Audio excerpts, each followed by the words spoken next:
Hi, hello, నమస్తే. మన RK ఛానల్‌కు స్వాగతం, సుస్వాగతం. ఈరోజు మన రెసిపీ వచ్చేసి కాకరకాయ నువ్వుల ఫ్రై.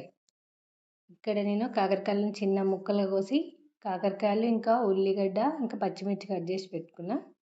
తర్వాత స్టవ్ ఆన్ చేసి పెనం పెట్టి కొంచెం ఆయిల్ వేసిన తర్వాత కొంచెం మినపప్పు, కొంచెం ఆవాలు, జీలకర్ర వేసి కాకరకాయలు ఫ్రై చేసుకోవాలి. ఇదంతా కొంచెం మీడియం ఫ్లేమ్ మీదనే ఇట్లా ఫ్రై చేసుకోవాలి మంచిగా మంటని. ఇక్కడ నేను 400 గ్రామ్స్ తీసుకున్న కాకరకాయలని. ఇట్లా కాకరకాయలు ఏదైనా ఫ్రై చేసేటప్పుడు మనం పేనం కొంచెం వెడల్పు ఉన్నది తీసుకుంటే ఈవెన్గా ఫ్రై అవుతాయి, మంచిగా మాడకుండా మంచి ఈవెన్గా ఫ్రై అవుతుంది. ఏదైనా ఫ్రైస్ ఏదైనా సరే కొంచెం వెడల్పు ఉన్నది తీసుకుంటే మంచిగా ఫ్రై అవుతాయి. తర్వాత కొంచెం పసుపు వేసిన తర్వాత ఇదంతా మీడియం ఫ్లేమ్ మీద ఒక 6-7 మినిట్స్ ఇట్లా మంచిగా కలుపుతూ ఇట్లా మంచిగా ఫ్రై చేసుకోవాలి. కొంచెం ఒక 60-70% మంచిగా ఫ్రై అయినాక అప్పుడు మనం ఒక ఉల్లిపాయ ఇంకా పచ్చిమిర్చి వేసుకోవాలి. మంచి మొత్తం ఫ్రై కావాలండి. ఫ్రై అయినాకనే వేసుకోవాలి. మనకు ఉల్లిపాయ పచ్చిమిర్చి ఎక్కువ మాడద్దు, మంచిగా కనిపించాలి. కొంచెం కరివేపాకు కూడా వేసుకుంటే మంచిగా కలర్ఫుల్గా ఉంటుంది. కొంచెం అల్లం వెల్లుల్లి పేస్ట్ కూడా వేసిన. ఇది ఒక 2 మినిట్స్ ఇట్లా ఇప్పుడు లో ఫ్లేమ్లో పెట్టుకోవాలి మంట.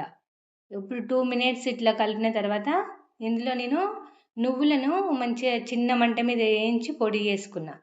నువ్వుల పొడి చేసేటప్పుడు కొంచెం నువ్వులని ఒక పావు స్పూన్ పక్కకు తీసి పెట్టుకున్నా. ఎందుకంటే కొంచెం పైనుంచి వేస్తే మంచిగా నువ్వులు మంచిగా కనబడతాయి, పిల్లలు కూడా ఇష్టంగా తింటారని అట్లా పక్కకు పెట్టుకున్నా.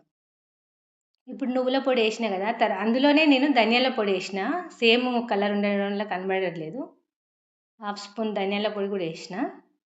కొంచెం మంచిగా ఫ్రై అయినాక మొత్తం ఫ్రై అయినాక ఇందులో కొంచెం ఉప్పు, టేస్ట్ సరిపడంత ఉప్పు, ఇంకా కొంచెం బెల్లం వేసినండి. ఒక పావు స్పూన్. కొంచెం చేదు తగ్గడానికి అంతే. అసలు చేదు ఏమి ఉండదు. ఇంకా మనం ఉల్లిపాయలు లాస్ట్కి వేసినాం కదా, ఎంత మంచిగా ఫ్రై చేసినాం కదా, అసలు ఉండదు నువ్వుల పొడికి టేస్ట్ అని. ఇంకా కొంచెం పిల్లలు తినాలి, ఇంకా మంచి ఇష్టంగా తినాలంటే కొంచెం బెల్లం వేసిన. బెల్లం వేసి 1 నిమిషం ఇట్లా కలిపిన తర్వాత మనకు ఇప్పుడు కొత్తిమీర వేసుకున్న తర్వాత స్టవ్ ఆఫ్ చేసిన తర్వాత 1/2 చెక్క నిమ్మరసం వేసుకుంటే మంచిగా ఉంటుంది. స్టవ్ ఆఫ్ చేసినాక వేసుకోవాలి నిమ్మరసం 1/2 చెక్క.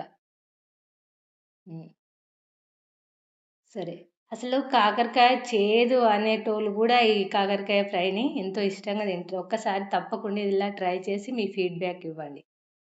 Thank you, bye.